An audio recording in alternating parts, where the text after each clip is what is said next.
जय राधा माधव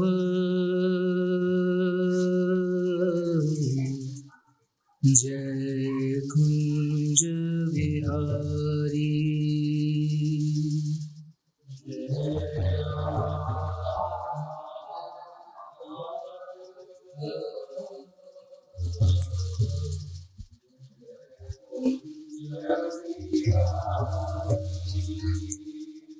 जय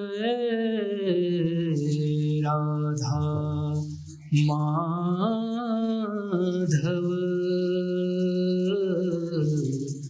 जय कुंज विहारी।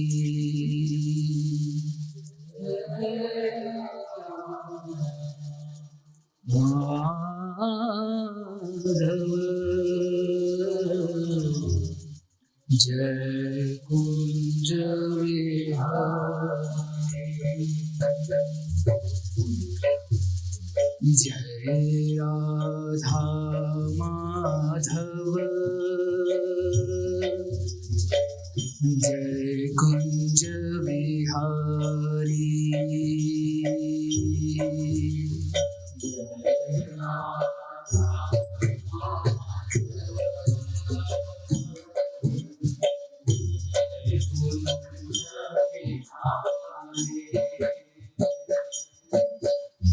जय राधा माधव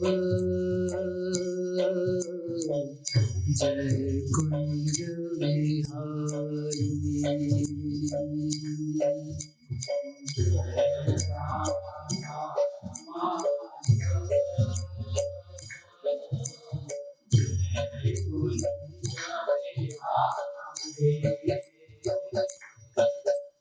जय गोपी जन वल्लभ जय गिरिवरधारी।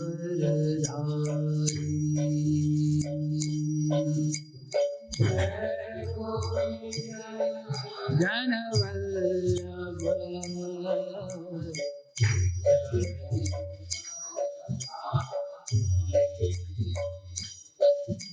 जय गोपी जन वल्लभ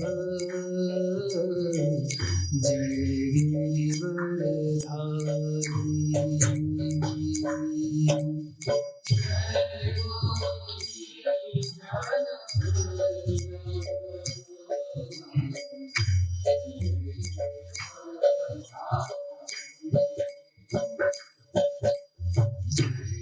राधा माधव जय कुंज विहारी।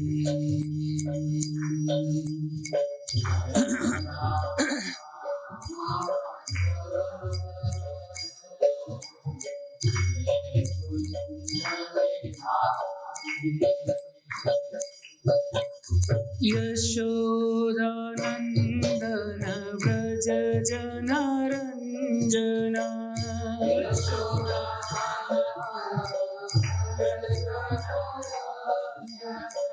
यशोदानंदन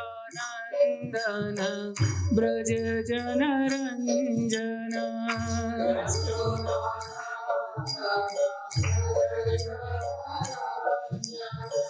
यमुना तीरवनचारी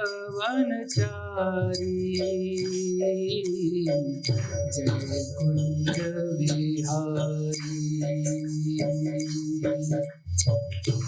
यमुना तीरवनचारी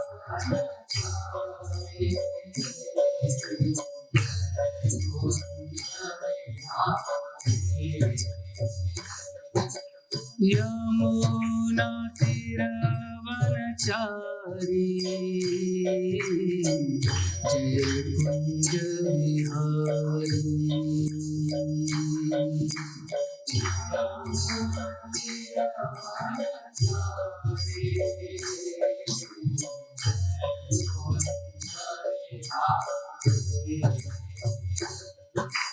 यमुना तीरवनचारी जय कुंज विहारी।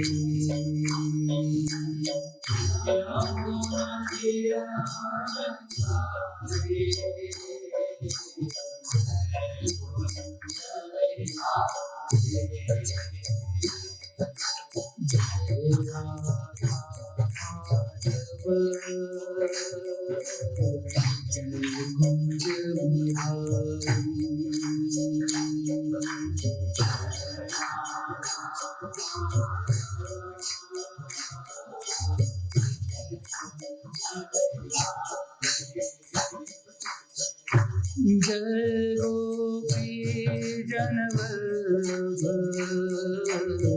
जय गिरिवरधारी।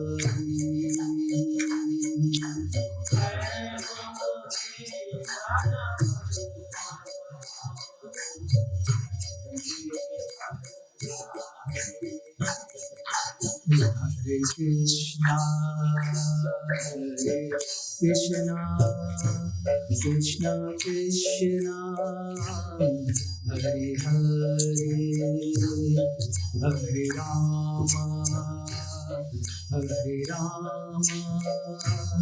राम राम हरे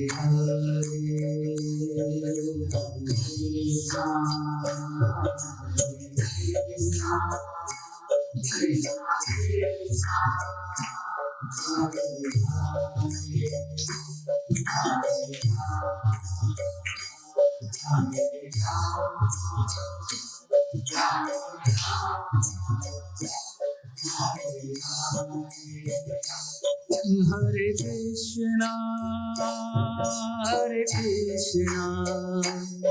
कृष्ण कृष्णा हरे हरे हरे राम राम राम हरे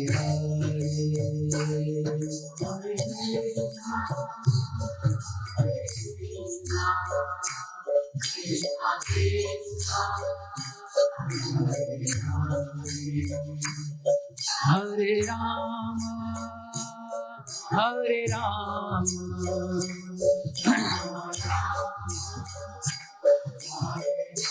राम राम हरे Krishna Krishna Krishna Krishna Hare Hare Hare Rama Rama Rama Hare Hare Hare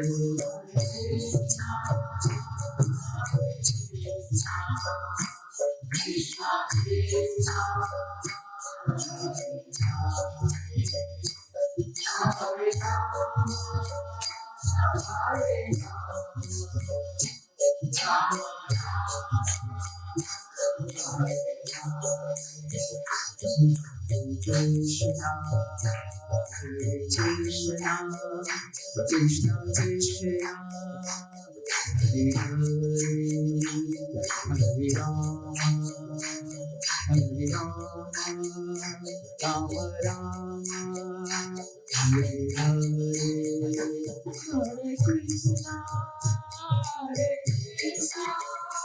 Krishna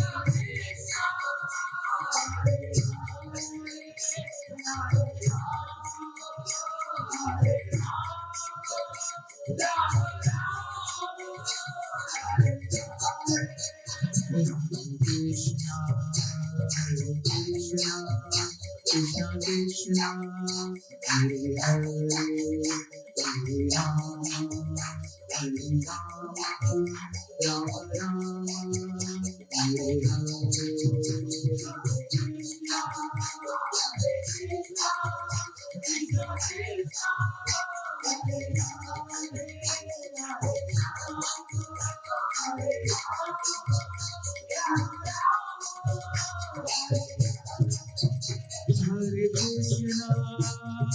Krishna Krishna Krishna Hare Hare Hare Rama Rama Rama Hare Hare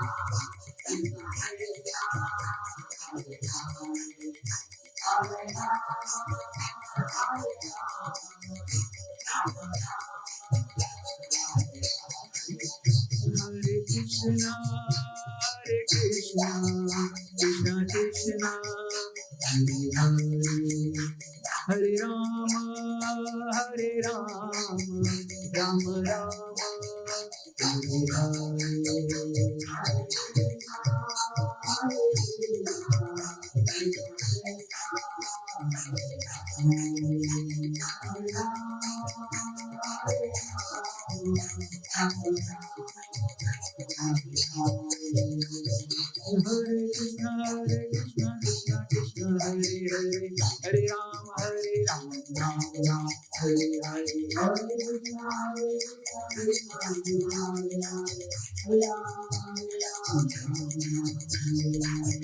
Krishna, Krishna Krishna, Hare Hare, Hare Rama, Rama Rama, Hare Hare, Hare Krishna, Krishna Krishna, Hare Hare, Hare Rama, Rama Rama, Hare Hare, Hare Krishna, Krishna Krishna, Hare Hare, Hare Rama, Rama Rama, Hare Hare, Hare Krishna, Hare Hare, Hare Rama,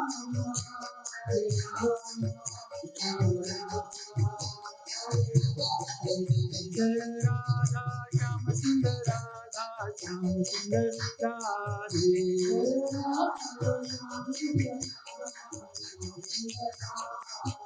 Jai Radha Gopal, Radha Gopal Radhe,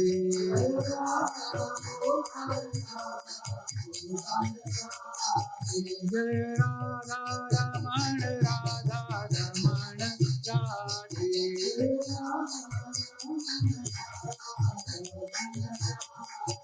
Jai Govinda Gopal, Govinda Gopal, Govinda Gopal, Jai Govinda Gopal, Govinda Gopal, Govinda Gopal,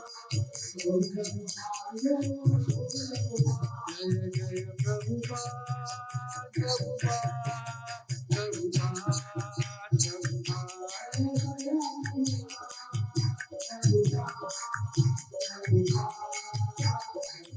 Jai Jai Gurudev, Gurudev,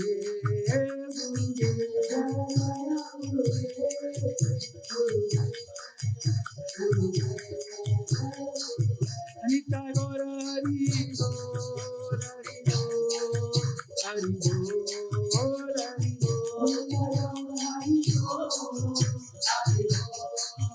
Hari युगदम हरिनाम संकीर्तन की जय, श्रील प्रभुपाद की जय, निताय गौर प्रेमानंदे, हरि हरि बोल।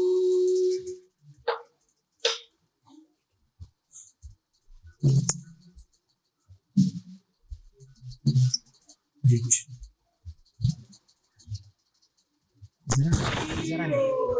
जरा नहीं। हरे कृष्ण।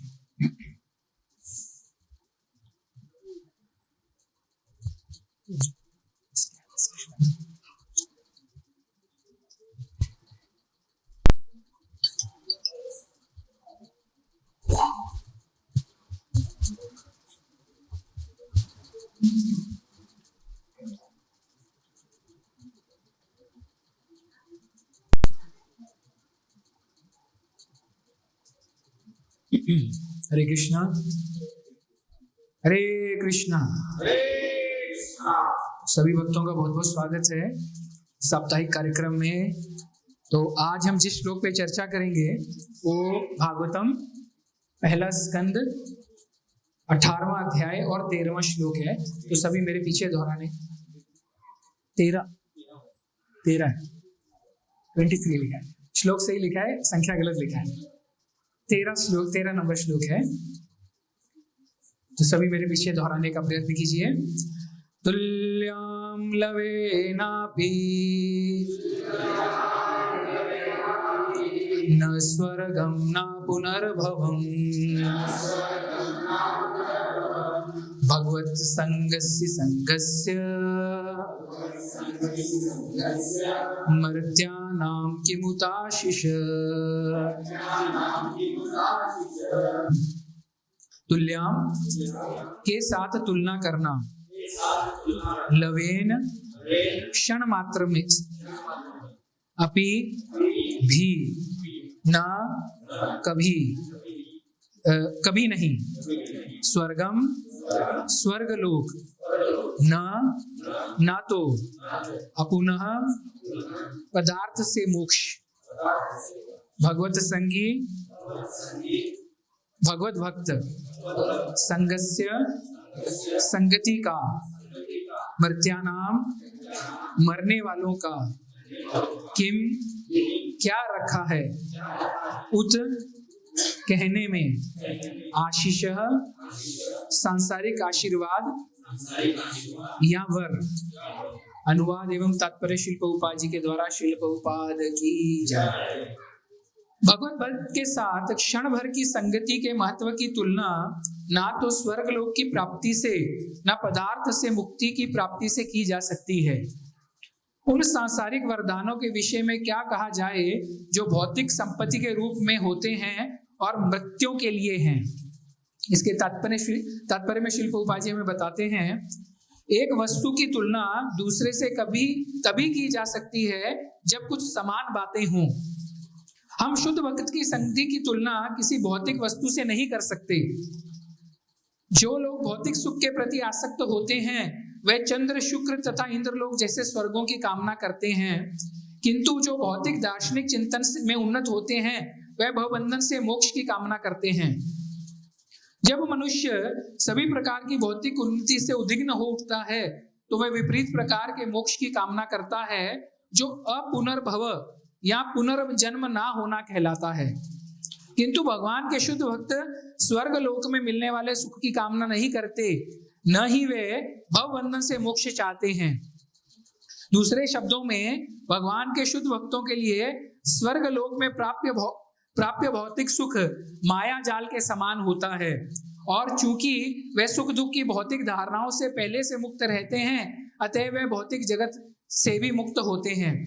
इसका अर्थ यह हुआ कि भगवान के शुद्ध भक्त इस जगत तथा आध्यात्मिक जगत दोनों ही में दिव्य स्थिति में अर्थात भगवान की सेवा में लगे रहते हैं।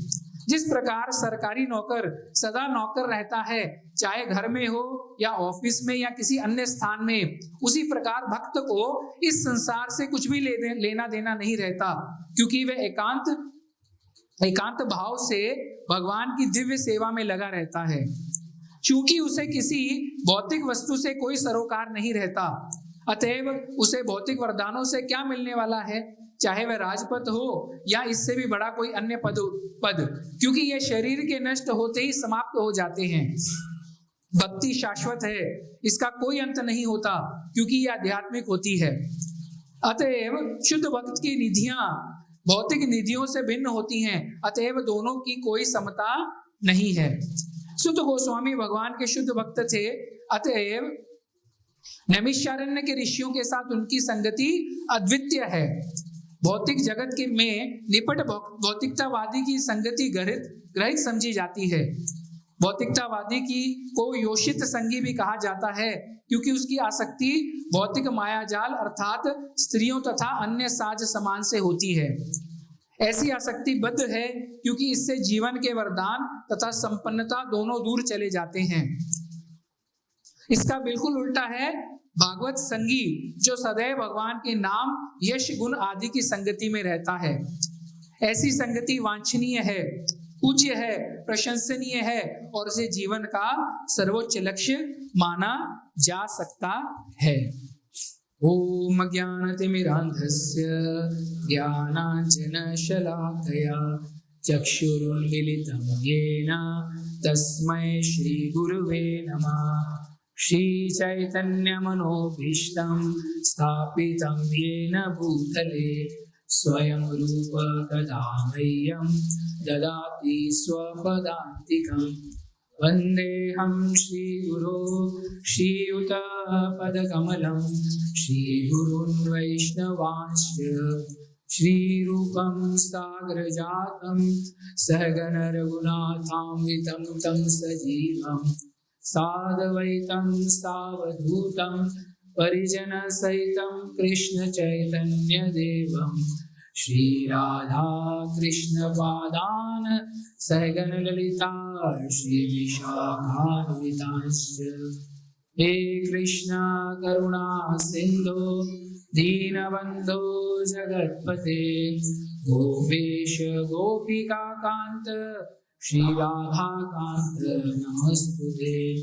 तप्त कांचन गौरांगी राधे वृंदावनेश्वरी वृषभानुसुते देवी प्रणमामि हरिप्रिये। वाञ्छा कल्पतरुभ्यश्च कृपा सिन्धुभ्यैव च पतितानां पावनेभ्यो वैष्णवेभ्यो नमो नमः।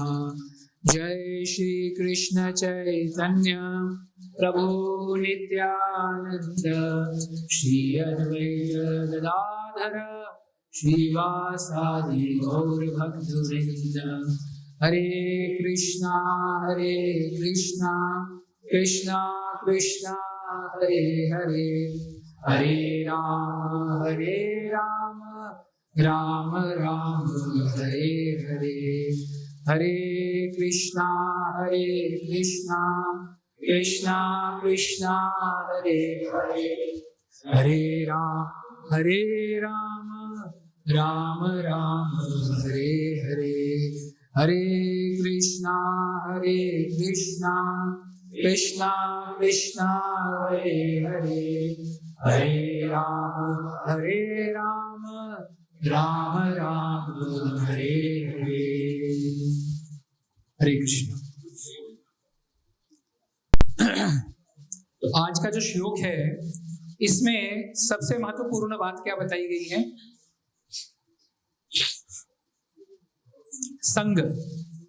संग का महत्व बताया गया है। तो जैसे हम हर बार थोड़ा सा इस श्लोक की जो पृष्ठभूमि है उसके ऊपर थोड़ा सा प्रकाश डालेंगे।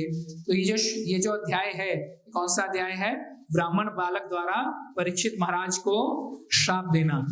तो यहाँ पे नैमिषारण्य में जो ऋषि मुनि बैठे हैं तो सुत गोस्वामी से प्रार्थना कर रहे हैं कि आप अनेक वर्षों तक जिए तथा शाश्वत यश प्राप्त करें, क्योंकि आप भगवान श्री कृष्ण के कार्यकलापों के विषय में उत्तम ढंग से बता रहे हैं। हम जैसे मृत प्राणियों के लिए ये अमृत के समान है। तो जो ऋषि मुनि है वो क्या कर रहे हैं? वो यज्ञ करने के लिए इकट्ठा हुए थे, लेकिन सुत गोस्वामी जो वहां पे पधारे तो वो सुत गोस्वामी जी से क्या पूछना चाह रहे हैं कि हम तो यज्ञ कर रहे थे, लेकिन इससे भी श्रेष्ठ क्या है? भगवान की यश, भगवान की लीलाएं, भगवान के नाम के विषय में हमें बताइए। हमने अभी इस सकाम कृत्य यज्ञ की अग्नि को संपन्न करना प्रारंभ किया है और हमारे कर्म में अनेक त्रुटियां होने के कारण इसके फल की कोई निश्चितता नहीं है। देखिए ऋषि मुनि क्या कह रहे हैं कि हमने अभी यज्ञ प्रारंभ किया है, जबकि यज्ञ जो है वो बहुत श्रेष्ठ माना गया है, लेकिन ऋषि मुनि क्या कह रहे हैं? इसमें हमसे भी त्रुटियां होने की संभावना है और हमें निश्चितता नहीं है कि हम अपने प्रयास में सफल हो पाएंगे या नहीं। तो आप सोचिए ये कौन से युग की बात चल रही है?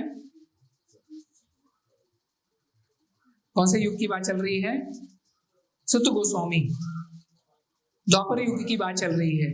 तो द्वापर युग में वो जो ऋषि मुनि है वो क्या कह रहे हैं कि यज्ञ जो है हम शायद सही ढंग से नहीं कर पाएंगे, तो इसलिए हमें क्या करना है? कलयुग में तो हम ये यज्ञ कर ही नहीं सकते। और आगे क्या बताते हैं? हमारे शरीर धुएं से काले हो चुके हैं, लेकिन हम गोविंद भगवान के चरण कमलों के उस मधु से सचमुच तृप्त हैं, जिसे आप हम सबको वितरित कर रहे हैं। धुएं से क्या हुआ? उनके शरीर काले पड़ गए, लेकिन उनको प्रसन्नता किस बात की है कि आप हमें गोविंद नाम का क्या करें? मधु जो है वो बांट रहे हैं, वितरित कर रहे हैं। उसका अगला श्लोक ये है कि भगवत भक्त के साथ क्षण भर की संगति के महत्व की तुलना ना तो स्वर्ग लोक की प्राप्ति से न पदार्थ से मुक्ति की प्राप्ति से की जा सकती है। तो देखिए शुद्ध भक्त, वो कह रहे हैं आप शुद्ध भक्त हैं, हम ये सब क्या कर रहे हैं, कर्म कांड कर रहे हैं, लेकिन हमें पता है हम आपकी जो संगति से हमें जो फल प्राप्त होगा वो फल क्या है, ये इस सब यज्ञ से प्राप्त होने वाले फलों के सामने तुच्छ है। तो हमें पता चलता है, जैसे हम चैतन्य चरितामृत में क्या पढ़ते हैं, साधु संग सर्व शास्त्र मात्र, साधु संग सर्व सिद्धि है। लव मात्र, लव मतलब जैसे हम कहते हैं ना सेकंड, समय जो होता है उसके भी अलग अलग प्रमाण है, सेकंड, मिनट, आवर, घंटा, जिसको अपन एक घड़ी कहे। तो लव मतलब सेकंड से भी कम, पलक झपकते जिसको कहते हैं, जैसे पलक झपकना, उतना भी अगर हमें साधु संग प्राप्त हो जाए तो कैसा है वो, सर्व सिद्धि हुए। सर्व सिद्धि मतलब, सर्व सिद्धि का अर्थ क्या हुआ,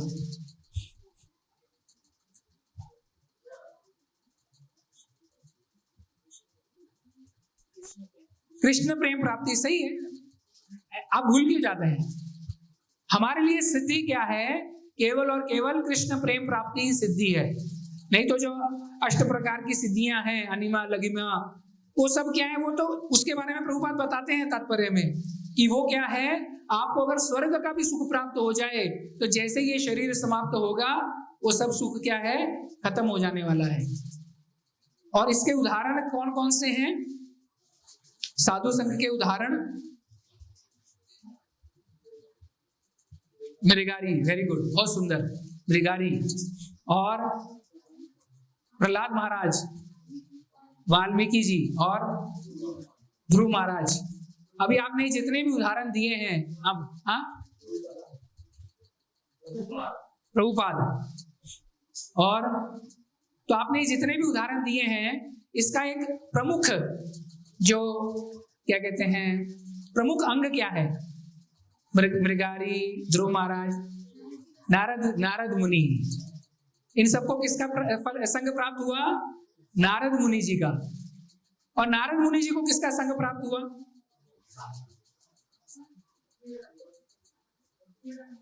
हाँ, भक्ति वेदांतों का, मतलब भक्ति वेदांतों का मतलब साधु संग प्राप्त हुआ ना। अभी कौन सा पक्ष शुरू है, कौन से मास चालू है, चातुर्मास शुरू है ना।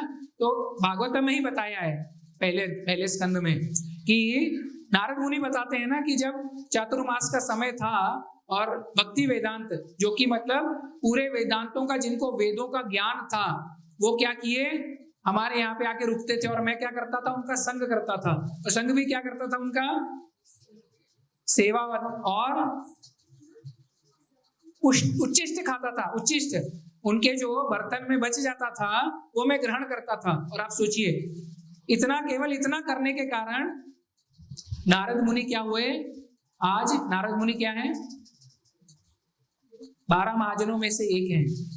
तो उनको भगवान का पूर्णतः ज्ञान प्राप्त है। तो ये है क्या है, साधु संघ की महिमा। और वो स्वयं साधु होने के कारण उन्होंने कितने, मतलब आप ध्रुव महाराज जो हैं, प्रहलाद महाराज, ये सब क्या हैं, क्या है, ये भी महाजन है ना, वो भी सब महाजन बन गए। तो सोचिए, तो क्या है, तुल्याम लवे नाम, तुल्याम लवे नापी। बस केवल एक छोटा सा, अगर हमें शुद्ध भक्त का संग प्राप्त हो जाता है तो उसके कारण क्या होता है, हमें सर्व सिद्धि हुए, सर्व सिद्धि कृष्ण प्रेम प्राप्ति हो सकती है। इसका सबसे बड़ा उदाहरण आप सब, हमारे सबके साथ क्या है, पिछले सप्ताह ही हमें किसी का संग प्राप्त हुआ था ना, गुरु महाराज जी का संग प्राप्त हुआ था ना। तो कैसा लग रहा है आप सबको, ऐसा लग रहा है जैसे बैटरी चार्ज हो गई है ना सबकी, है ना। और कितने भाग्यशाली हम, देखिए इस साल में हमें 2 बार अभी तक गुरु महाराज जी का संग प्राप्त हो चुका है। और गुरु महाराज जी का अगर आशीर्वाद रहा तो 1 बार 2 बार फिर से हमें गुरु महाराज जी का संग प्राप्त होने का क्या है, एक चांस है। हरी बोल म्हटलं की म्हणजे तुम्ही मला बोलवला, हरी बोल, मला वाटलं काहीतरी चुकलं माझं। तो ये है शुद्ध भक्त का संग। आपने देखा था उस दिन अब मैं भी यहाँ पे सब कीर्तन कर रहे थे, कैसे सोए हुए, हरे कृष्णा कृष्णा कृष्णा हरे हरे, हरे राम राम राम हरे हरे। और गुरु महाराज जी जैसे ही माइक अपने हाथ में लेते हैं और जैसे ही गुरु महाराज जी एक धुन शुरू करते हैं तो कैसे लगता है जैसे पूरा जो एक वातावरण है वो कैसा हो गया, एनर्जेटिक, एकदम ऊर्जावान हो गया। तो ये है शुद्ध भक्त का संग, क्षण मात्र में। इसीलिए हम बार बार सब भक्तों को अनुरोध करते हैं कि गुरु महाराज जी आते हैं तो आइए, संग करिए। लेकिन प्रभु जी कुछ तो कार्य था, कहीं पे मैं बिजी था। तो आप सोचिए, गुरु महाराज जी अपना इतना अमूल्य समय निकालते हैं, हमें देते हैं, और हम यहाँ लोकल में रहने के बावजूद हम उनको संग नहीं दे पाते। कितना महत्वपूर्ण है। तो यहाँ पे प्रभुपाद इसके तात्पर्य में एक और बहुत ही महत्वपूर्ण जो विषय है वो बताते हैं कि जो कर्मी हैं वो क्या करते हैं, केवल सांसारिक उपलब्धियों के पीछे भागते हैं, जबकि उन्हें ये नहीं पता कि जितनी भी सांसारिक उपलब्धियां हैं वो क्या हैं, केवल शरीर के साथ संबंधित हैं, है ना। आप कोई भी कर्म कांड करिए, देखिए ऋषि मुनि कह रहे हैं कि हम कर्म कांड कर रहे थे, हम यज्ञ कर रहे थे, लेकिन उसका फल भी हमें क्या है, निश्चितता नहीं है। लेकिन हरि नाम कैसा है, हरि नाम और भगवान की सेवा का फल, आप एक ध्यान रखिए, आप बोलेंगे प्रभु जी हम हरि नाम लेते हैं तो हम भगवान की सेवा करते हैं क्या? करते हैं क्या? नाम के द्वारा आप भगवान की सेवा कर रहे हैं, क्योंकि कलयुग का यही धर्म है। हरेर नाम एव केवलम कलौ नास्तेव नास्तेव नास्तेव गतिरन्यथा। जब हमारे शास्त्र हमें बता रहे हैं कि कलयुग में केवल केवल केवल हरि नाम ही है, इसके सिवाय कोई उपाय नहीं है। तो ये भी एक प्रकार से आप क्या कर रहे हैं, सेवा कर रहे हैं। सेवा कैसे कर रहे हैं,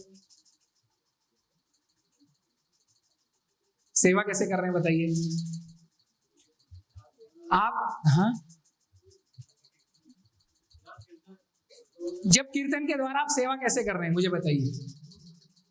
आप सब इतने वर्षों से हरि नाम ले रहे हैं, हरे कृष्ण महामंत्र ले रहे हैं, तो आप सेवा कैसे कर रहे हैं बताइए। आज आपका सबसे महत्वपूर्ण टेस्ट है। ऐसे धीरे धीरे मत बोलिए, हाथ ऊपर कीजिए और उत्तर दीजिए।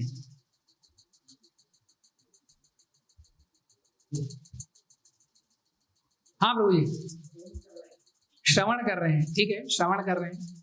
और हरि नाम घेऊन कसं सेवा करताय तेच मी विचारतोय। हरि नाम, हाँ चित्त आणि लक्ष्य, हाँ जी। हरि नाम यज्ञ करके आप भगवान की सेवा कैसे, मैं भी तो, मेरा प्रश्न यही है। हाँ जी, प्रचार कर, हरि नाम लेके आप भगवान की सेवा कैसे कर रहे हैं।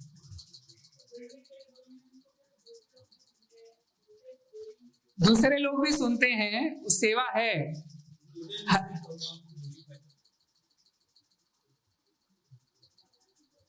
हाँ, और कोई? नवदा भक्ति में से एक है। हाँ जी माता जी, ते तर झालं। हरिनाम घेऊन तुम्ही भगवंतांची सेवा कसं करताय? हा प्रभू, हा भगवंतांना स्मरण करताय, पण भगवंतांना स्मरण करून काय करताय? हाँ, शरण जा रहे हैं। हाँ, भगवान को प्रसन्न करते हैं। हाँ जी, हाँ जी प्रभु जी, मानसिक रूप से सेवा कर रहे हैं। और हाँ, भगवान से प्रेम करते हैं। हाँ प्रभू जी, आणि काय उत्तर राहिले असेल तर सांगा, आणि मग मी तुम्हाला उत्तर सांगतो। हाँ,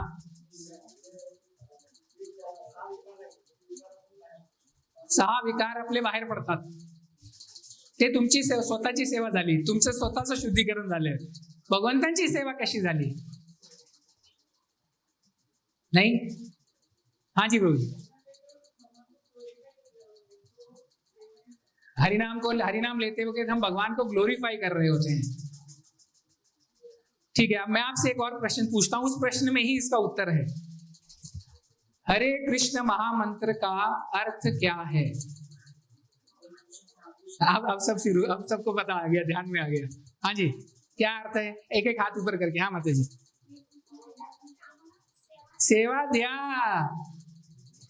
आप हरे कृष्ण महामंत्र के द्वारा ही भगवान से सेवा ले रहे हैं।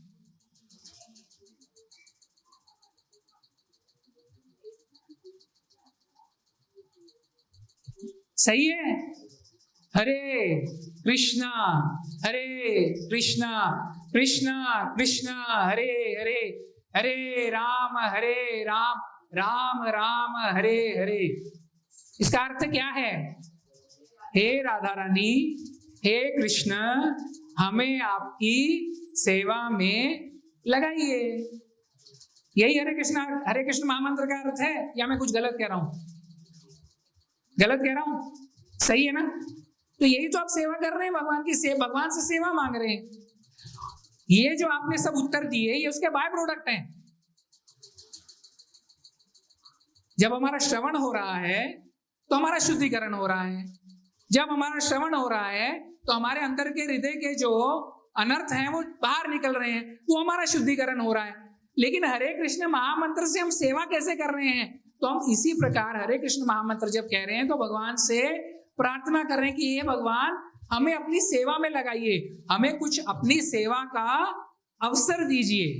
तो यही भगवान की सेवा है। प्रार्थना कर रहे हैं ना भगवान से। तो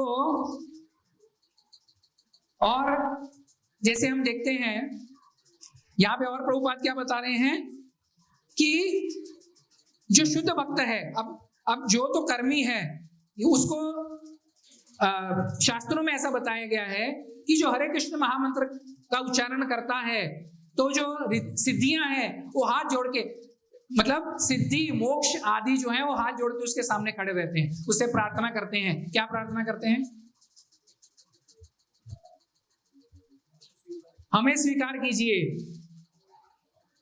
हरे कृष्ण महामंत्र लेने का ये एक क्या है, आपको सुअवसर है। आपके पास में एक अवसर है। जो रिद्धि और सिद्धियां है ना, वो सब आपके मोक्ष, यहां तक मोक्ष भी जो है वो भी आपके सामने हाथ जोड़ के खड़ा रहता है कि हे प्रभु, आप मुझे स्वीकार कीजिए। आप केवल हाँ बोलिए, हम आपको सभी प्रकार की सिद्धियां दे देंगे, हम आपको सभी प्रकार का मोक्ष प्रदान कर देंगे। वो सब जो है आपके सामने हाथ। लेकिन जो शुद्ध भक्त है वो क्या करता है? वो क्या करता है? वो सिद्धियों की तरफ भी ध्यान नहीं देता, वो मोक्ष की तरफ भी ध्यान नहीं देता। भागवतम में इसका बहुत अच्छा उदाहरण आया है। कौन सा उदाहरण है पता आपको? कौन सा उदाहरण है? ध्रुव महाराज का। ध्रुव महाराज को जब लेने के लिए विमान आया तो ध्रुव महाराज उनको कहते हैं कि मैं सभी लोगों का निरीक्षण करते हुए जाना चाहता हूं। तो ध्रुव महाराज ने सभी लोगों का निरीक्षण किया, स्वर्ग लोक, तप लोक, सत्य लोक। लेकिन ध्रुव महाराज क्योंकि शुद्ध भक्त थे, वो कभी भी उस लोक से आकर्षित नहीं हुए। हमारे जैसा अगर कोई होता ना, तो जैसे ही स्वर्ग लोक को देखता तो बोलता, अरे रुक जाओ भैया, विमान यहीं रुका दो, हमको यहीं छोड़ दो। स्वर्ग लोक से आकर्षित नहीं होता तो तप लोक से नहीं तो सत्य लोक, ब्रह्मा जी के लोक पर जाने पे तो हम 100% हम क्या हो जाते? आकर्षित हो जाते। श्री राधा श्याम सुंदर भगवान की, हम आकर्षित हो जाते वहां का वैभव सब देख के। लेकिन शुद्ध भक्त जो है वो कभी भी इन सब वस्तुओं से आकर्षित नहीं होता, क्योंकि उसे उसका ध्येय पता है। वो क्या ध्येय है उसका? केवल और केवल भगवत प्राप्ति, गोलोक। इसीलिए प्रभुपाद क्या बताते हैं, चूंकि उसे भौतिक वस्तु से कोई सरोकार नहीं रहता, अतएव उसे भौतिक वरदानों से क्या मिलने वाला है, चाहे वह राजपद हो या इससे भी बड़ा कोई अन्य पद, क्योंकि यह शरीर के नष्ट होते ही समाप्त हो जाते हैं। अब आप बोलेंगे प्रभु जी ये तो भौतिक है ना, तो सत्यलोक, तपलोक, स्वर्गलोक में क्या प्रॉब्लम है? क्या प्रॉब्लम है बताइए? हाँ, वहां पे भी जन्म मृत्यु का चक्र है। ब्रह्मा जी की भी जो आयु है वो क्या है? सीमित है। तो जब हमें ये बुद्धि प्राप्त हो, प्रभु जी आप बोलेंगे प्रभु अभी ब्रह्मा जी के 100 वर्ष का अगर हम अनुमान लगाएंगे तो हमारे कैलकुलेटर में भी नहीं बैठेगा। तो प्रभु जी बोलेंगे, यार प्रभु जी इतने सब सर्व वर्ष तो हम ब्रह्मा जी के स्थान को उपभोग कर सकते हैं ना, क्या प्रॉब्लम है। लेकिन ब्रह्मा जी को भी पता है कि उनके जो 100 वर्ष हैं वो क्षण भंगुर हैं। लोमश ऋषि, पता है ना आपको लोमश ऋषि? लोमश ऋषि का तो आपने वृत्तांत सुना होगा सभी ने। तो लोमश ऋषि कहते हैं, मैं घर क्यों बनाऊं, जब मृत्यु होने वाली है, मेरी मृत्यु होने वाली है, तो मैं घर क्यों बनाऊं, जबकि उनकी मृत्यु कब होने वाली है पता है आपको? उनके शरीर पूरा जो है बालों से ढका हुआ है। जो नए भक्त आए हैं उनको थोड़ा सा समझाने के लिए वापिस से वृत्तांत जो है वो दोहराने पड़ते हैं कभी कभी। तो उनका पूरा जो शरीर है वो क्या है, बालों से ढका हुआ है। उनका जब शरीर के सारे बाल झड़ जाएंगे तब उनकी मृत्यु होगी। बोले प्रभु जी उसमें क्या है, बाल तो झड़ना ही है ना। लेकिन आपको पता है जब उनका एक बाल झड़ता है तो कितने वर्ष होते हैं? ब्रह्मा जी का एक आयु। तो लोमश ऋषि कह रहे हैं मैं घर बना के क्या करूं, और हमारी स्थिति क्या है, सोचिए विचार करिए। इसीलिए जो हम शुरुआत में भागवतम का महत्व जो है वो क्या बताया गया है, भागवतम केवल और केवल आपको शुद्ध भक्ति बताती है। अगर आप भागवतम पढ़ेंगे ना, इसमें बहुत सारे वृत्तांत हैं, जो आप वृत्तांत पढ़ेंगे तो उसका नाम श्रुति फल बताया जाता है। ये आप वृत्तांत पढ़ेंगे तो इसका श्रुति फल ये है, आपको ये फल प्राप्त होगा। लेकिन पूर्ण भागवतम जो है उसका केवल और केवल एक ही श्रुति फल है, वो क्या है, शुद्ध भक्ति, केवल और केवल शुद्ध। अगर ये सब पढ़ने के बावजूद भी अगर आप नहीं समझ सकते तो आप सोचिए हमारी क्या स्थिति है। तो क्या बताते हैं, अतएव शुद्ध भक्ति की निधियां भौतिक निधियों से भिन्न होती हैं, अतएव दोनों की कोई समता नहीं है। प्रभुपाद क्या बताते हैं, जो भौतिकतावादी व्यक्ति हैं वो कितना भी तपस्या कर ले, कितना भी मेहनत कर ले, उनको प्राप्त होने वाली जो निधियां हैं वो इस निधि के सामने, शुद्ध भक्त की निधि के सामने कुछ भी नहीं है। ये है क्या, एक शुद्ध भक्त के संग का फल, एसोसिएशन, संग। तो अब हम जो है सबसे महत्वपूर्ण जो विषय है एसोसिएशन, संग के ऊपर थोड़ा सा हम क्या करेंगे, चर्चा करेंगे, ठीक है। तो आप सभी जानते हैं भक्ति में सबसे महत्वपूर्ण 4 क्या हैं, ABCD, EFGHIJ। A मतलब एसोसिएशन, B मतलब बुक्स मतलब किताबें। कौन सी किताबें, भौतिकतावादी नहीं, शास्त्र।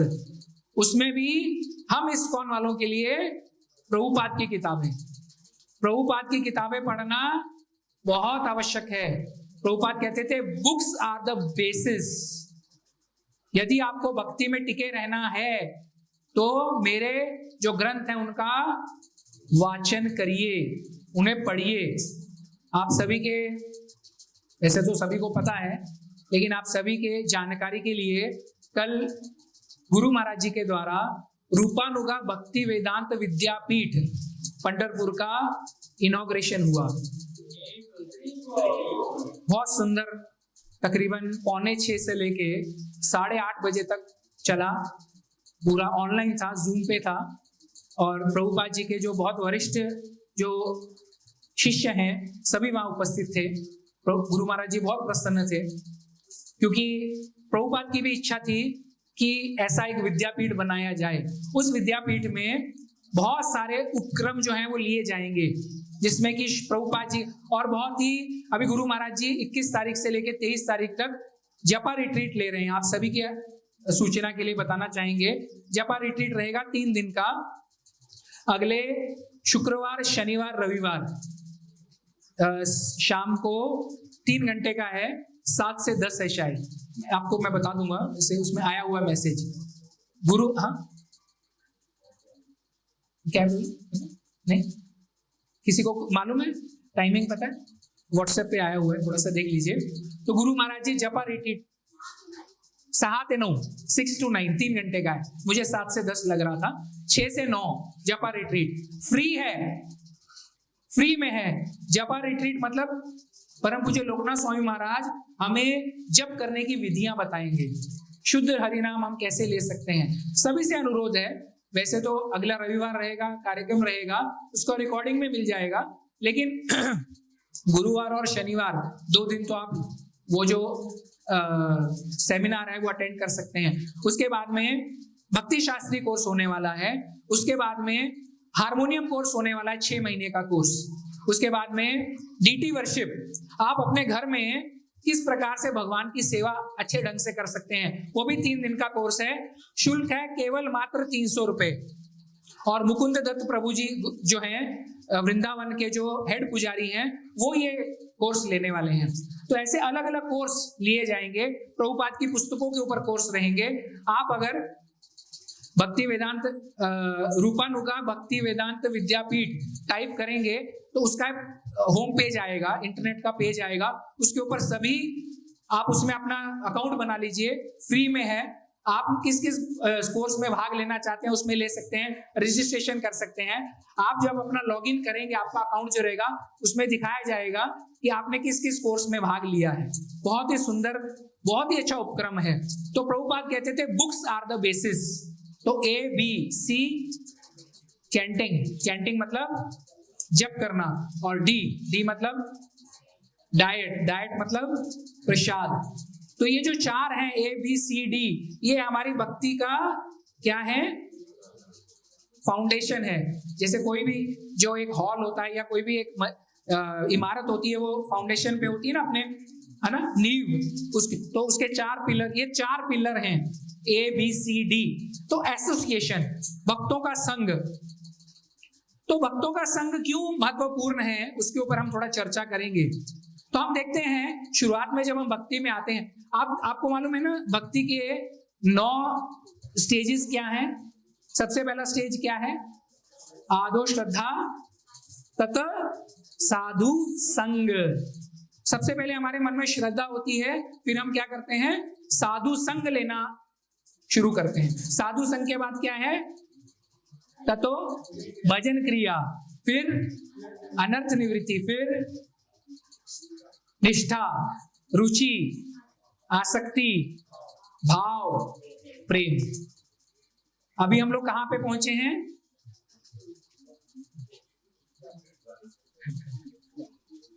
अभी तो श्रद्धा ही डेवलप हुई है कि नहीं हुई है प्रभु जी पता नहीं, क्योंकि श्रद्धा होती तो सब लोग हर रविवार उपस्थित रहते। श्रद्धा ही नहीं है, भक्तों का संग नहीं है। भजन क्रिया तो चलो ठीक है, घर का घर में कर रहे हैं प्रभु जी, भजन क्रिया चल रही है। अनर्थ निवृत्ति जो है वो सबसे मुश्किल है। तो और हर स्टेज में आपको जो ऊपर वाली स्टेज है ना, उसका थोड़ा थोड़ा अंश दिखता है। अभी श्रद्धा है, साधु संग भी है, भजन क्रिया भी चल रही है, अनर्थ निवृत्ति थोड़ी थोड़ी। अब क्या हो रही है, निष्ठा थोड़ी थोड़ी प्रारंभ हुई है, रुचि भी आ रही है, आसक्ति किसी किसी जगह पे है, और भाव तो भरा पड़ा है प्रभु जी। अभी आप कीर्तन करना शुरू करिए, देखिए फिर आंखों से गंगा जमुना एकदम से।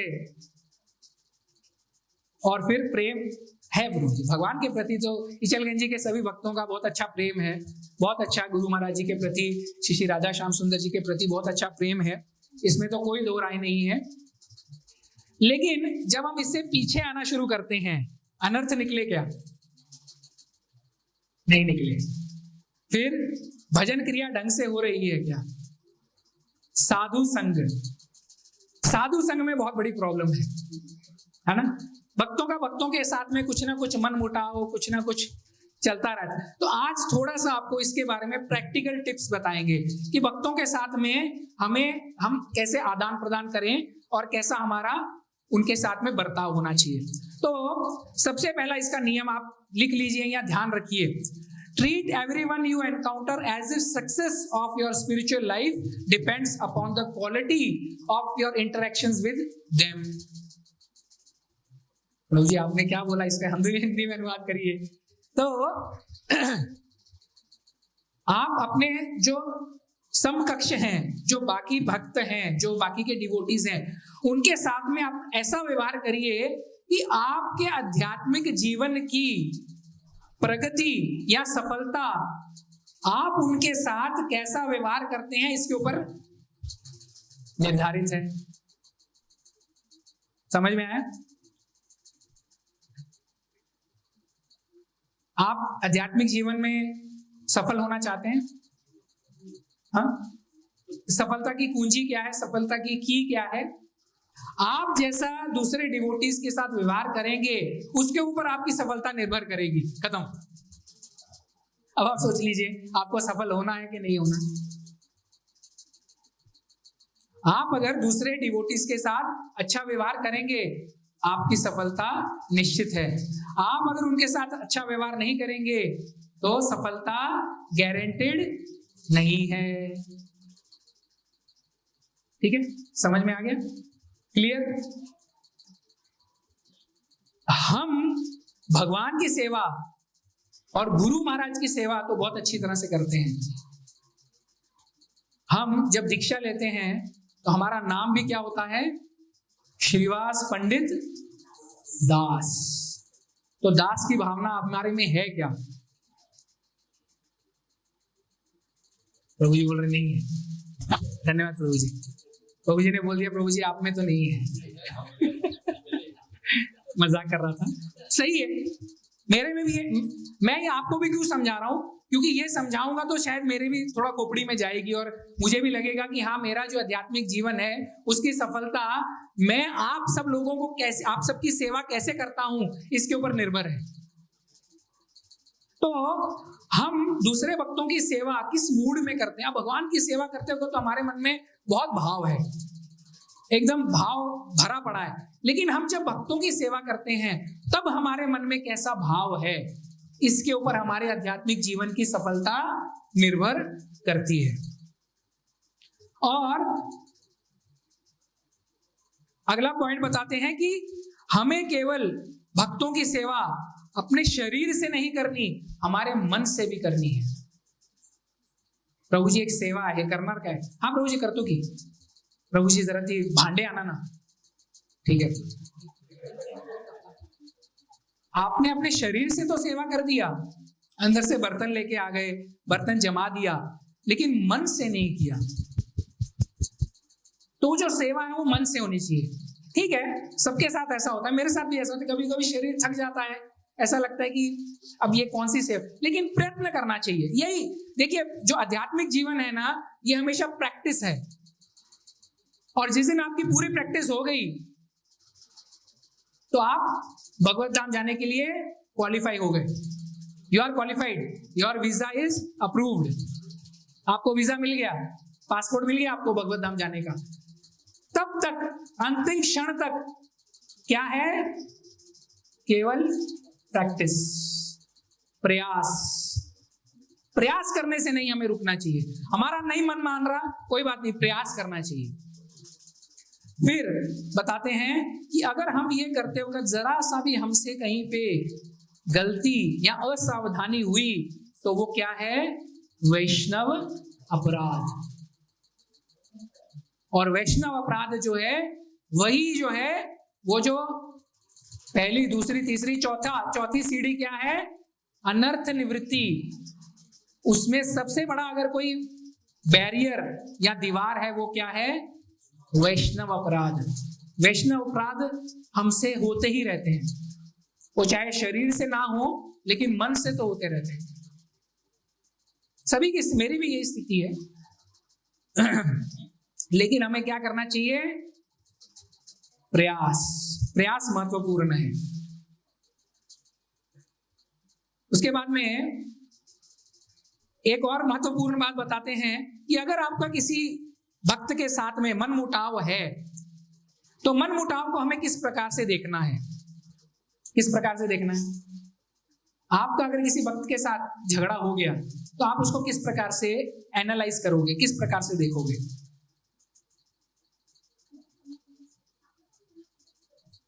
माता जी ने बहुत अच्छी बात कही, लेकिन हमारा व्यवहार क्या होता है? गलती किसकी है? माझी काही चूक नाही, त्यांचीच चूक आहे. माताजी ने बोला आपलं पण कुठेतरी चुकलं असणार आहे. अगर आप इस मंत्र को बांध लेंगे अपने साथ तो आप सफल हो जाएंगे. और ये मैं आपको केवल आध्यात्मिक के लिए नहीं कह रहा, आप अपना भौतिक जीवन में भी देख लीजिए. अगर आपका किसी के साथ भी मन मुटाव है और अगर आपने ये सोचा गलती उसकी ही थी, आई एम ऑलवेज राइट, तो वहीं से प्रॉब्लम शुरू होती है. इसके ऊपर थोड़ा चिंतन मनन करिए. ये हम जानते हैं, सभी जानते हैं, लेकिन जब हम आध्यात्मिक जीवन में इसका उदाहरण ले रहे हैं तब हमें चिंतन करना आवश्यक है. क्यों आवश्यक है? नहीं, लेकिन आध्यात्मिक जीवन में इसके ऊपर चिंतन करना क्यों आवश्यक है? मैंने अभी बताया. वैष्णव अपराध होगा तो क्या होगा? हमारी सफलता उसके ऊपर निर्भर है. हमें सफल होना है ना. या कोई ऐसा है जिसको सफल नहीं होना, टाइम पास के लिए आ रहे हैं पिछले 10 साल से, 12 साल से, 5 साल से, 6 महीने से. अभी पिछले हफ्ते आपने सभी ने देखा कीर्तन मेला में प्रभु जी आए थे. देखिए हमें हर व्यक्ति से कुछ ना कुछ सीखने के लिए मिलता है. तो प्रभु जी हमारे घर पे आए तो मैंने उनको प्रश्न पूछा, प्रभु जी आप बहुत अच्छा कीर्तन करते हैं, बच्चे जो है हमारे अभी कुछ वाद्य बजाने का प्रयत्न कर रहे हैं, तो प्रभु जी इसके लिए क्या करना चाहिए? प्रभु जी बोले अच्छा है प्रभु जी आप वाद्य बजाने की प्रैक्टिस करिए. तो हमारे अवतार प्रभु जी, संकर्षण प्रभु जी बोलते हैं प्रभु जी मुझे फ्लूट अच्छा लगता है. प्रभु जी बोले नहीं, आप जो एक वाद्य बजा रहे हैं आप उसमें परफेक्ट हो जाइए. तो उन्होंने एक वाक्य कहा था जो मुझे याद है और वो मैंने बांध के रख लिया. उन्होंने बोला अगर हाथ में कुछ पकड़ लिया या तो उसमें परफेक्ट हो जाओ या छोड़ दो. क्यों?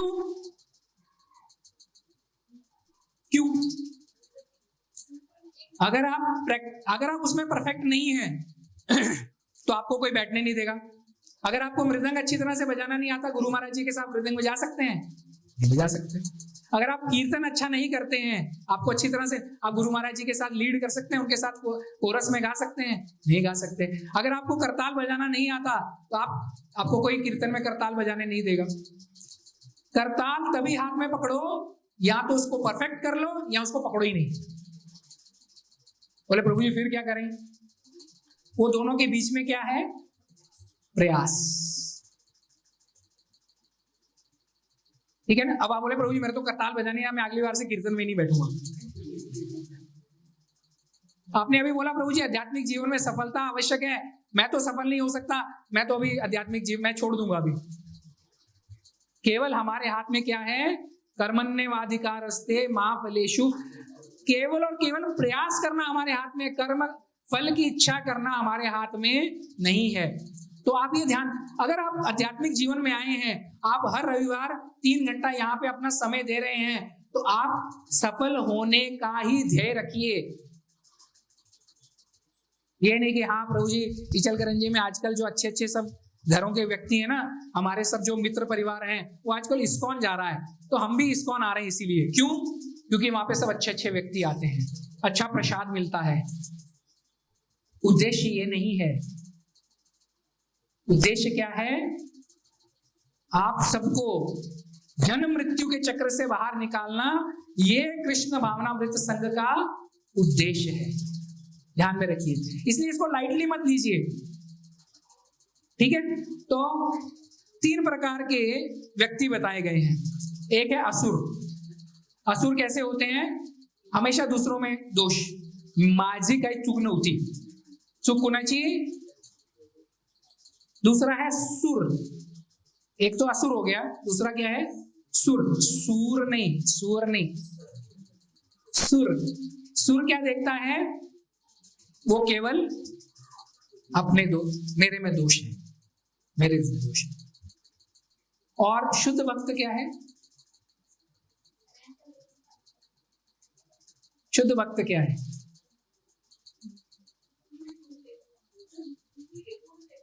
दूसरे के गुण देखता है, दूसरे का उद्धार नहीं. इसके ये जो हम चर्चा कर रहे हैं दोषों के ऊपर, इसमें शुद्ध भक्त की स्थिति क्या है?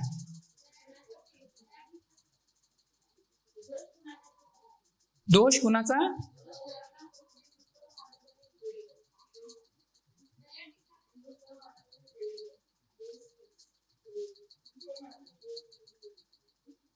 मला तुमचं ऐकूच येत नाही माझ्याशी काय.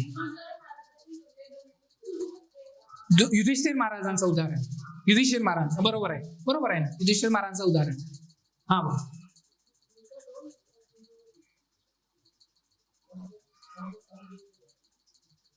शुद्ध भक्त जो है वो केवल अपने में ही दोष देखता है,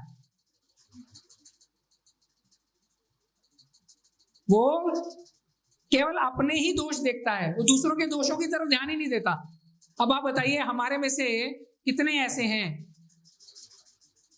अभी मैं कहूं प्रभु जी, ये प्रभु जी बोल रहे हैं, प्रभु जी आपने देखा, मतलब ऐसे बोल नहीं रहे, उदाहरण दे रहा हूं कि संजय कृष्ण प्रभु जी है ना, वो ऐसे हैं, तो मेरी स्थिति क्या होगी?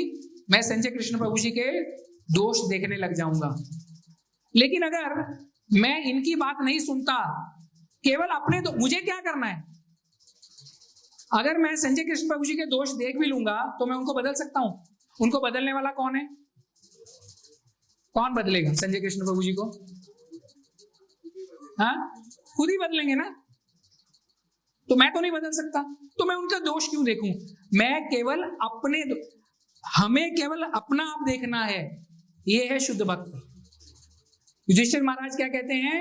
इतने सब जो मर गए, इतने सब जो वध हुआ, वो किसका दोष था? मेरा. ये शुद्ध भक्त है. अब आप, एक आपके लिए उदाहरण है, आगे से कभी भी भक्तों के साथ में आपका कुछ वाद विवाद या कुछ ऐसे घर्षण हो जाए तो क्या सोचना चाहिए? दोष मेरा ही है. बहुत मुश्किल है, लेकिन हमारे हाथ में क्या है? प्रयास. बस केवल वही हमारे हाथ में है.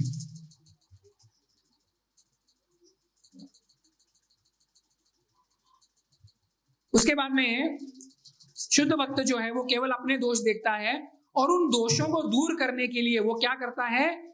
युद्ध के समान प्रयास करता है. क्यों प्रयास करता है? युद्ध की तरह, जैसे अपन कहते हैं ना वॉर टाइम एफर्ट. जैसे युद्ध में आपने देखा ना, युद्ध में सेनाएं कैसे इधर से उधर भागती हैं. क्यों भागती हैं? क्योंकि उन्हें पता होता है कि कभी भी जो दुश्मन है वो हमारे देश पे आक्रमण कर सकता है, हमारी जान खतरे में है. तो शुद्ध भक्त जो है वो भी क्या करता है? अपने दोषों को दूर करने का प्रयास करता है. क्यों?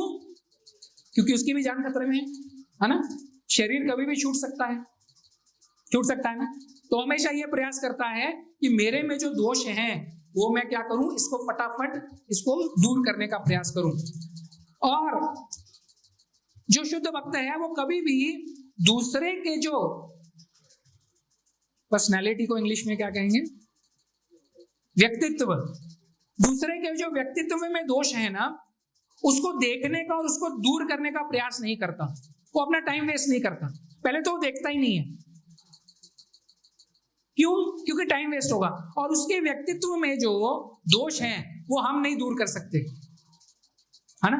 अगर कुणाचा तरी रागीट स्वभाव आहे, तुम्ही त्याचा रागीट स्वभाव तुम्ही बदलू शकता काय? बदलू शकता? नहीं बदलू शकत, है ना. मग ऐसे समय पे क्या करेंगे? अगर कोई गुस्से वाला भक्त है तो ऐसे समय में क्या करेंगे? चलिए, हाँ, नहीं बदल सकते, है ना. हमें पता है गुस्से वाला है, तो क्या करेंगे? उससे बात करना बंद कर देंगे. अच्छा, जल्दी बंद कर देंगे. हाँ, बंद कर देंगे. अब भक्त है, देखो हर तरह के भक्त मिलेंगे. हमारा तो इचलकरंजी वो छोटा सा सेंटर है, अभी तो कुछ भी भक्त नहीं है. जब बड़ा मंदिर बनेगा इतने सारे भक्त आएंगे. सबका स्वभाव एक जैसा नहीं होता. क्या करना चाहिए? हमारा दृष्टिकोण, हमारा रवैया कैसा होना चाहिए उस भक्त के प्रति? बताइए. चलिए एक प्रैक्टिकल एग्जांपल. सहनशील होना पड़ेगा. हाँ बोलो. दुर्लक्ष करायचं पण किती वेळ करणार? प्रभूजी किती वेळ दुर्लक्ष करायचं? प्रभूजी सारखं यांचं हे चालू असते. जितनी सेवा हमें उससे उतना इंटरेक्शन करना चाहिए. अब आप उससे उतना ही इंटरेक्शन कर रहे हैं, फिर भी उसको गुस्सा आ रहा है, क्या करेंगे?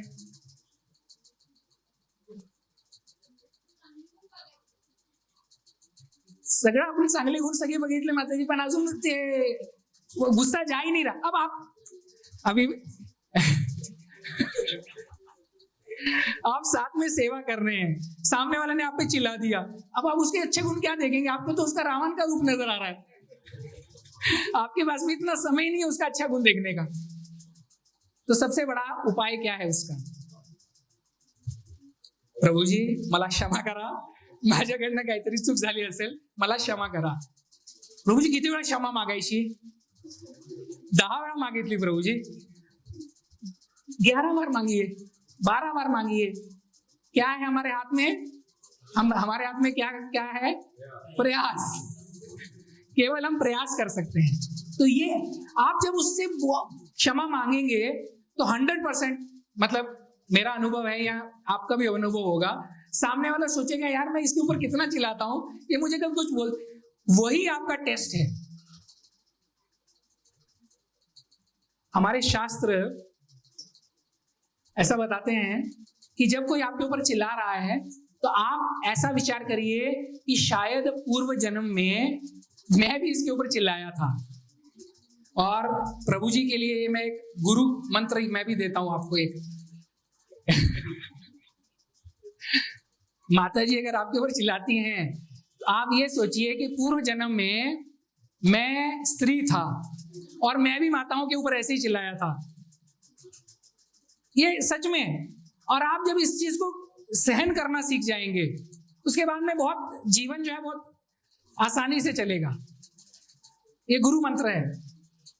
माता जी बोली प्रभु जी हम ही चिल्लाते हैं क्या? प्रभु जी भी तो चिल्लाते हैं, दोनों तरफ है। वो बोल शास्त्र ऐसा बताते हैं, आप पढ़िए कि अगर वाद विवाद हो रहा है और एक सामने वाला व्यक्ति आपको कुछ बोल रहा है, अगर आपने उसको जवाब दे दिया तो आपके कर्म शुरू हो गए वहां से, और अगर आपने उसको सहन कर लिया तो आपका कर्म जो था वो कट गया, नष्ट हो गया। ये फैक्ट है, शास्त्रों में ऐसा बताया। भौतिक जीवन में तो ये बहुत मुश्किल है। सामने वाला आपको गालियां दे रहा है, गंदी गंदी गालियां दे रहा है, आप बोलो प्रभु जी मेरे तो कर्म कट रहे हैं, देने दे। बहुत मुश्किल है ये सहन करना। लेकिन आध्यात्मिक जीवन में तो हम प्रयत्न कर सकते हैं, क्योंकि भक्त नॉर्मली इतना कुछ गलत नहीं बोलते, उसमें भी कुछ हो सकते हैं भक्त। आपके अगर कुछ कर्म ऐसे हैं तो कोई ऐसा आपको भक्त मिल सकता है। तो ये एक उपाय है, बहुत अच्छा उपाय, इसको आप ध्यान से रखिए। फिर बताते हैं कि जब आप उसके साथ व्यवहार कर रहे हैं उसके नेगेटिव में भी पॉजिटिव निकालने का प्रयत्न करिए। सोचिए ये मेरे ऊपर चिल्लाया था, क्यों चिल्लाया था? क्योंकि मेरे से कोई शायद सेवा में गलती हुई थी। इसका मतलब है इसका कितना ध्यान है सेवा में। प्रभु जी माता जी किती मीठ टाकला तुम्ही त्यात, अब चिल्ला दिए। अब आप सोचिए, हाँ प्रभु जी इतना सब सेवा कर रहे हैं लेकिन इनका ध्यान है कि मैंने मीठ ज्यादा डाल दिया, इसमें नमक ज्यादा डाल, तो मुझे भी आगे से क्या करना है, ध्यान पूर्वक काम करेंगे तो सामने वाला क्यों चिल्लाएगा? है कि नहीं? एकदम प्रैक्टिकल उदाहरण है कि नहीं? तो सामने वाले का जब आपके साथ में कुछ कॉन्फ्लिक्ट चल रहा है तो आप उसमें से भी पॉजिटिव निकालने का प्रयास करिए। ये बहुत मुश्किल है लेकिन इसके सिवाय और कोई चारा नहीं है, क्योंकि आप झगड़ा करेंगे, वो झगड़ा करेगा, आपका जो कर्म है वो फिर से शुरू हो जाएगा। अगले जन्म में फिर किसी इस्कॉन सेंटर में आप दोनों मिलेंगे, फिर वहां पे झगड़ा चलता रहेगा, क्योंकि रहना तो हमें इस्कॉन में ही है ना, क्यों किसी को और कहीं जाना है? तो ये प्रैक्टिकल एग्जाम्पल है। तो ये संग, इसलिए संग जो है कि हमें उस व्यक्ति के नेगेटिव में भी पॉजिटिव देख के हम भगवान की सेवा किस प्रकार से और अच्छी तरह से कर सकते हैं उसका वो ढूंढने का प्रयास करना ही क्या है? एसोसिएशन है। इसका आप देखिए आपके मानसिक स्थिति पे क्या असर होगा। झगड़ा हो गया भक्त के साथ, भगवान की सेवा कर रहे हैं, हरे कृष्णा कृष्ण भगवान, वो खा फटाफट, यहाँ पे झगड़ा हुआ है, दिमाग खराब हुआ है मेरा, भगवान की सेवा पे असर होगा कि नहीं होगा बताइए? है ना? जो भोग बना रहे हैं उसमें भी असर पड़ेगा। तो इसीलिए इंग्लिश में कहावत है, चैरिटी बिगिंस एट होम। मतलब अगर आप किसी को कहते हैं कि कुछ दान दो तो सबसे पहले खुद दान दो। तो अगर हम किसी को बदलना चाहते हैं या चाहते हैं कि वो व्यवहार अच्छा करे, तो सबसे पहले हमें हमारा व्यवहार सुधारने का प्रयास करना चाहिए। और हमारे में सबसे बड़ी प्रॉब्लम ये हो जाती है क्या, कि हम हमारा ही नहीं देखते, हम हर हमेशा दूसरे में दोषा क्या बोलते उसको, दोष नहीं, दोषानुबुद्धि, दोष बुद्धि रहती है हमारी, हम दूसरे में ही दोष देखते हैं। और एक बहुत महत्वपूर्ण पॉइंट बताए, देखिए ये पॉइंट मैं बताऊंगा तो सब आप फिर थोड़ा सा, अब आपका किसी के साथ झगड़ा हो गया, ठीक है, झगड़ा हो गया, आपकी मानसिक स्थिति एकदम खराब, मतलब टेंशन, आप किस भावना में हैं, किस भावना में रहने का प्रयास कर रहे हैं, कृष्ण भावना में रहने का प्रयास कर रहे हैं, है ना। हम कृष्ण भावना में होना चाहते हैं ना। अंतिम समय में जब प्राण तन से निकले, इतना तो करना स्वामी, जब प्राण तन से निकले, कृष्ण भावनामृत में रहने का प्रयास कर रहे हैं। लेकिन अगर हमारा इसके साथ झगड़ा हो गया, भक्त के साथ, ये मैं भौतिक लोगों की बात नहीं कर रहा हूं, मैं ये भक्ति में आने के बाद में भक्तों के बीच के आदान प्रदान की बात कर रहा हूं। आपका झगड़ा हो गया, दिन भर आपका दिमाग खराब है और ऊपर से न्योता आ गया, चलिए, तो आप कृष्ण भावनामृत में हैं, नहीं है, सोचिए। और यहाँ पे बताते हैं, अगला शरीर जो मिलेगा वो आज की आपकी मानसिक स्थिति, मानसिक अवस्था, आप किस भावनामृत में है, उसके अनुसार आपको अगला शरीर मिलेगा। इसलिए भक्तों के साथ प्रेम से रहिए। फिर समय हो गया है, दामोदर का प्रभु जी नहीं है तो 2 मिनट और ले सकते हैं। नहीं तो दामोदर का प्रभु जी अच्छा है, समय का वैसे समय हमें समय के अनुसार चलना भी चाहिए, लेकिन ये टॉपिक इंटरेस्टिंग है और थोड़ा सा बहुत वास्ट है, होगा तो आगे भी कभी ले सकते हैं। तो यहाँ पे 2 प्रकार के आदान प्रदान बताए गए हैं। एक तो हमारा वरिष्ठों के साथ आदान प्रदान कैसा होना चाहिए, और एक हमारा जो हमारे समकक्ष हैं उनके साथ आदान प्रदान। अब वरिष्ठों के साथ तो हमारा बहुत अच्छा आदान प्रदान है। जैसे ही वरिष्ठ एंटर होते हैं, वांछा कल्पतरुभ्यश्च कृपा सिंधुभ्यो च पतितानां पावनेभ्यो वैष्णवेभ्यो नमो नमः। और जैसे ही हमारे जो समकालीन हैं, यहाँ जो हमारे से जूनियर, माझी दीक्षा 2012 झाली, ह्यांची 2013, माझी 2012 डिसेंबरला, ह्यांची 2013 जानेवारीला। तर त्यांनी मला हरे कृष्णा म्हणायला पाहिजे, मी हरे कृष्णा का म्हणू?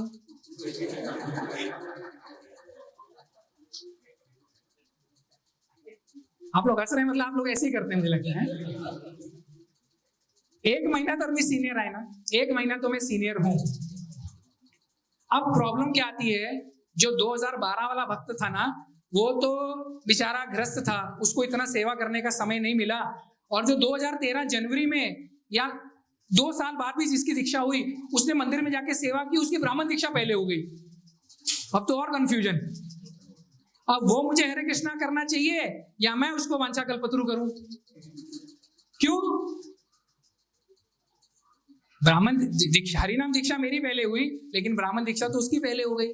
तो अब अरे मैं मंदिर जाके क्यों नहीं सेवा किया, मैंने ब्राह्मण दीक्षा क्यों नहीं ले लिया? लेकिन 2 साल पहले नवंबर में सोलापुर में जब गुरु महाराज जी दीक्षा दे रहे थे, तो गुरु महाराज जी बैठे थे, बोले where are harinam dikshit devotees who are aspiring devotees. तो हरिनाम दीक्षा वाले सब आगे बैठे थे और ब्राह्मण दीक्षित दीक्षा लेने वाले कहाँ हैं, तो सब पीछे बैठे थे। गुरु महाराज जी बोले अच्छा है आप पीछे ही बैठो, बोले क्योंकि ब्राह्मण दीक्षा जो है ये डिमोशन है। गुरु महाराज जी बोले हरिनाम दीक्षा जो है सर्वश्रेष्ठ है, ब्राह्मण दीक्षा तो क्या है, आपको लाइसेंस मिल गया कि आप भगवान की सेवा कर सकते हो, ये केवल लाइसेंस मात्र है।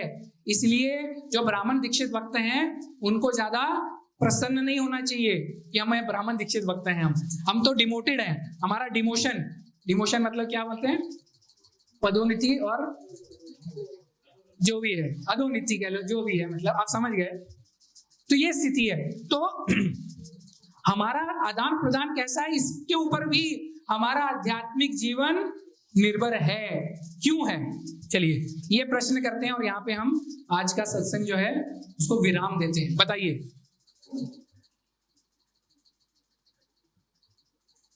वरिष्ठों के साथ तो ठीक है, वरिष्ठों के साथ तो हमें समझ में आ गया कि वरिष्ठों को तो हमें आदर देना चाहिए, लेकिन जो हमारे समकक्ष हैं, जो हमारे साथी हैं, या जो हमारे से नीचे वाले भी हैं, उनको भी हमें सम्मान देना आवश्यक क्यों है? और अगर कोई उदाहरण के साथ बता दे तो फिर तो सोने पे सुहागा।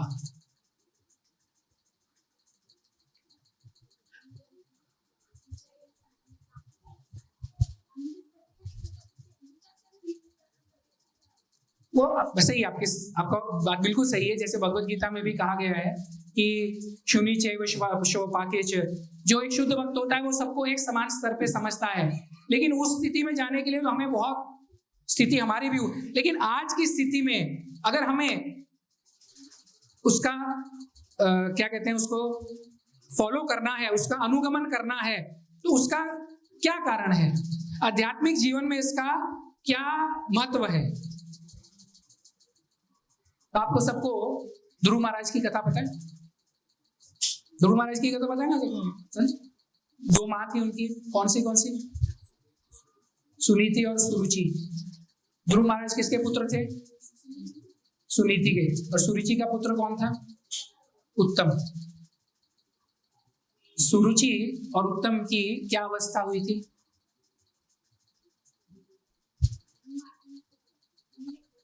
उनकी अवस्था क्या हुई थी? किसी को नहीं पता? हाँ, अच्छा ठीक है, उनका अंत कैसे हुआ था? चलिए आपको आसानी से पूछ लेता हूं। हाँ, उनका दोनों का अंत कैसे हुआ था?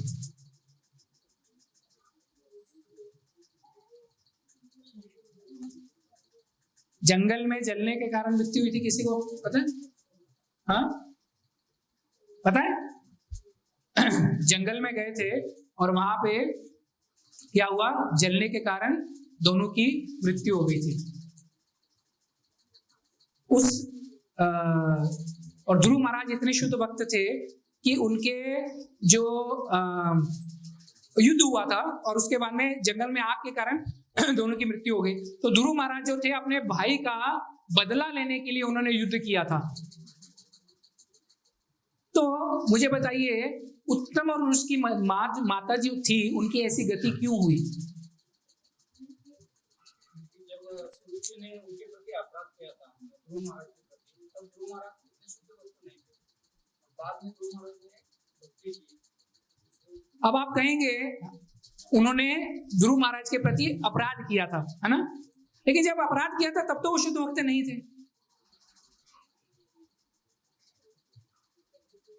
लेकिन बाद में तो हो गए, है ना? तो हमारी स्थिति भी क्या है? हमारे से पीछे आया हुआ भी भक्त कब आगे निकल जाएगा हमें पता नहीं है। सही है ना? इसीलिए सबसे पहला पॉइंट क्या बताया था, हमारे आध्यात्मिक जीवन की सफलता जो दूसरे भक्त हैं, हमारा उनके साथ आदान प्रदान क्या है, इसके ऊपर निर्भर करती है।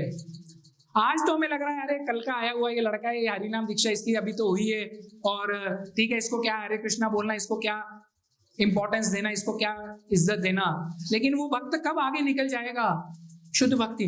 और अगर हम उसके प्रति अपराध कुछ कर देंगे, वैसे ही अब वैष्णव अपराध करते हैं हम इतने सारे, और अगर हम उसके प्रति कुछ अपराध कर दिए तो हमारी स्थिति क्या होगी आप सोचिए। इसलिए हमें हमारे समकालीन हमारे जो भक्त, देखिए गुरु महाराज जी तो साल में कभी, लेकिन हम तो सब भक्तों के साथ हम एक साथ, और इसका भी सबसे महत्वपूर्ण उदाहरण है प्रचेतागण। प्रचेतागण जो थे, गुरु महाराज जी ने हमें उस दिन उदाहरण भी दिया था, प्रचेतागण जो थे उनके सामने भगवान क्यों प्रकट हुए पता है आपको? प्रचेतागण जो थे वो तपस्या कर रहे थे, ये भी भागवतम में आता है। हाँ, वहां पे एक शब्द यूज हुआ है, सौहार्द। भगवान कहते हैं मैं तुम्हारी तपस्या से प्रसन्न नहीं हुआ। प्रचेतागण जो थे वो पानी के अंदर रहकर उन्होंने 10,000 वर्षों तक तपस्या की थी। भगवान कहते हैं मैं तुम्हारी तपस्या से प्रसन्न नहीं हुआ। मैं क्यों प्रसन्न हुआ हूं? क्योंकि तुम सब एक साथ मिलकर तपस्या कर रहे हो, एक साथ मिलकर रह रहे हो, प्रेम पूर्वक रह रहे हो। तो प्रभुपाद भी तभी प्रसन्न होंगे। अभी आप प्रभुपाद तो अपना नाव में बैठे हैं, भगवत धाम जाने वाली नाव में, हाँ, दरवाजे पे बैठे हैं और आप एंट्री लेने जा रहे हो। प्रभुपाद बोलेंगे अरे तू तो हमेशा लड़ता रहता था इचलगंज सत्संग केंद्र में सबके साथ में, हैं? तुझे कैसे अंदर लेके जाऊं? लेकिन जब वो इचलगंजी सत्संग का जब पूरा ग्रुप वहां पहुंचेगा, बस अरे ये तो कितने अच्छे भक्त थे, आपस में इतने प्रेम से, इतनी अच्छी तरह से श्री राधा श्याम सुंदर जी की, गुरु महाराज जी की सेवा कर रहे थे। जब वो ऐसा देखेंगे, प्रभुपाद जी बोलेंगे आ जाओ, इनको रोकने की आवश्यकता नहीं है, आने दो। इसलिए भक्तों का संग, भक्तों के संग में हम कैसे रहते हैं वो बहुत ही महत्वपूर्ण है। ठीक है, हम यहीं पे विश्राम देंगे। हरे कृष्णा कृष्ण कृष्ण हरे हरे, हरे राम राम राम हरे हरे। श्रील प्रभुपाद की जय। परम पूज्य लोकनाथ स्वामी महाराज की जय। इचलकरंजी इस्कॉन भक्त वृंद की जय। हाँ जी बोलिए, बोलिए प्रभु जी कुछ कहना चाहते हैं। आइए आइए प्रभु। प्रभु जी सेंटर में ही रहते तो नहीं है, लेकिन सेंटर का एक बहुत ही अच्छा भाग है और बहुत अच्छी प्रभु जी जितना उनसे बन पड़ता है उतनी सेवा भी करते हैं। और प्रभु जी शिक्षक हैं, मैथ्स टीचर हैं। भक्तों के बीच में कैसे रहना है वो आपने बताया और बहुत ही अच्छा लगा वो। इनमें से एक और केस है कि बहुत बार हमें ऐसा लगता है कि हम लोग सही हैं और हम लोग सच में सही होते हैं, और उसके बावजूद हमें कैसे डील करना चाहिए है। तो एक कथा मैंने सुनी थी महाराज से कि वो बोलते हैं कि बाबा जी थे वृंदावन में, और वो बाद में बाबा जी बने। आपको जब वो बचपन में स्कूल जाते थे तो एक बार उनको उनके स्कूल में उन पे झूठा चोरी का इल्जाम लग गया कि आपने चुराया है उसको भी। तो फिर वो भक्त उस समय जब कर रहे होते, स्कूल में जाते थे, तो वो मन मन में हमेशा हरिनाम कीर्तन करते ही रहते थे। तो वो हरिनाम ले रहे थे और उनको शिक्षक ने बुलाया और बोला कि तुमने चोरी की है? उन्होंने कहा नहीं, मैंने चोरी नहीं की। तो शिक्षक बोल रहे हैं कि तुम झूठ बोल रहे हो, क्योंकि जिसकी चोरी हुई है उसने कहा है कि तुमने चुराया है। तो ये सुनने के बावजूद भी जब उसने एक बार बता दिया कि मैंने चोरी नहीं की, और उसके बाद उनको लगातार वो डंडे से मारने लग गए और वो लगातार मारते रह गए। ये कभी एक बार भी नहीं बोले कि वापस नहीं बोले कि मैंने चोरी नहीं की। लगातार बहुत देर तक मारे। जब उनको 100 से ऊपर छड़ी मार दिए तो फिर जिसने सच में चोरी की थी वो आगे आया और उसने बताया कि इनकी ये हालत देख करके उसने बोला कि एक्चुअली इसने चोरी की ही नहीं थी, मैंने चोरी की है। तो फिर शिक्षक इनसे पूछे कि तुमने चोरी नहीं की थी, फिर भी तुम क्यों एक्सेप्ट किए कि तुम चोरी की? बोले कि मैंने तो बोल दिया था एक बार कि मैंने चोरी नहीं की है। तो बोले लेकिन बस एक बार। बोले उसके अब मेरे जीवा पे हमेशा हरिनाम चलता रहता है। अगर मैं दोबारा आपको बोलता कि मैंने चोरी नहीं की, 10 बार भी बोलता तो यकीन तो आपको होना नहीं था। इसीलिए मैं तब तक अपना हरिनाम बोलने में व्यस्त रह गया। तो प्रभु जी ने जो पूरी की पूरी बताई, उसमें ये केस भी होता है कि जब हम बहुत बार हम लोग गलत नहीं रहते हैं और हम लोग गलत नहीं रहते हैं और फिर भी हमें परेशान किया जाता है, या हमें दूसरे भक्त हों या बाहर के लोग हों, तो वैसे केस में भी हमें हमेशा निरंतर हरिनाम लेते रहना चाहिए। बाकी सब राधा श्याम सुंदर और गुरु हमेशा सही कर देंगे। हरे कृष्ण। हरे कृष्ण। प्रभु जी ने बहुत सुंदर उदाहरण दिया। इसका उदाहरण ऐसा ही उदाहरण रूप गोस्वामी पाद के केस में भी आता है। एक बार भजन कर रहे थे तो कुछ दिनों में उनको भजन में आनंद आना एकदम से बंद हो गया। तो उनको समझ में नहीं आया कि क्या हुआ। तो एक्चुअली एक भक्त थे वृंदावन में जो थोड़ा लगड़ा के चलते थे, तो रूप गोस्वामी पाद ध्यान मग्न थे और वो राधा कृष्ण की लीला देख रहे थे, और राधा कृष्ण की लीला देखते देखते उन्होंने एक जगह देखा कि राधा रानी जो है कृष्ण को मार के भाग जाती है, और ये देख के वो हंस पड़े। तो वो जो भक्त थे जो लगड़ा के चल रहे थे, उनको क्या लगा कि मैं लगड़ा के चल रहा हूँ इसलिए मुझे देख के हंस रहा है, और उस दिन से रूप गोस्वामी पाद को कृष्ण लीला में आनंद आना ही बंद हो गया। तो उनको समझ में नहीं आ रहा कि क्या करें। तो उन्होंने उनके जो बड़े भाई थे सनातन गोस्वामी पाद जो थे, उन्होंने उनको पूछा कि मुझे आनंद क्यों नहीं आ रहा। उन्होंने बोला तुमने जरूर कोई वैष्णव अपराध किया है। बोला कैसे पता करें कि मुझे तो पता ही नहीं है, मैंने तो किया ही नहीं है। तो बोले कैसे करें पता करें। तो उन्होंने बोला एक काम करते हैं, सबको प्रसाद के लिए बुलाते हैं वृंदावन में। तो उन्होंने सबको प्रसाद के लिए बुलाया, और उन्होंने देखा कि एक वैष्णव जो है प्रसाद लेने नहीं आया, और ये वही व्यक्ति थे जो लंगड़ा के चल रहे थे, क्योंकि उनको दुख था कि ये मेरे तो उनके घर में प्रसाद लेने किस लिए जाएं, किस तरह से जाएं। तो उसी वक्त रूप गोस्वामी पाद समझ गए। उन्होंने जाके वहां पे जाके उस वैष्णव से माफी मांगी कि मुझे क्षमा कर दीजिए, मेरी ऐसा मंशा नहीं थी, मेरा ऐसा उद्देश्य नहीं था, मैं तो लेकिन भगवान, देखिए रूप गोस्वामी पाद भी शुद्ध भक्त हैं, लेकिन भगवान हमें इस लीला से क्या बताना चाहते हैं कि वैष्णव अपराध जो है वो कितना भयंकर होता है। तो प्रभु जी का बहुत बहुत धन्यवाद। प्रभु जी ने ये इंसिडेंट बताया तो मुझे एक छोटा सा लीला याद आ गई।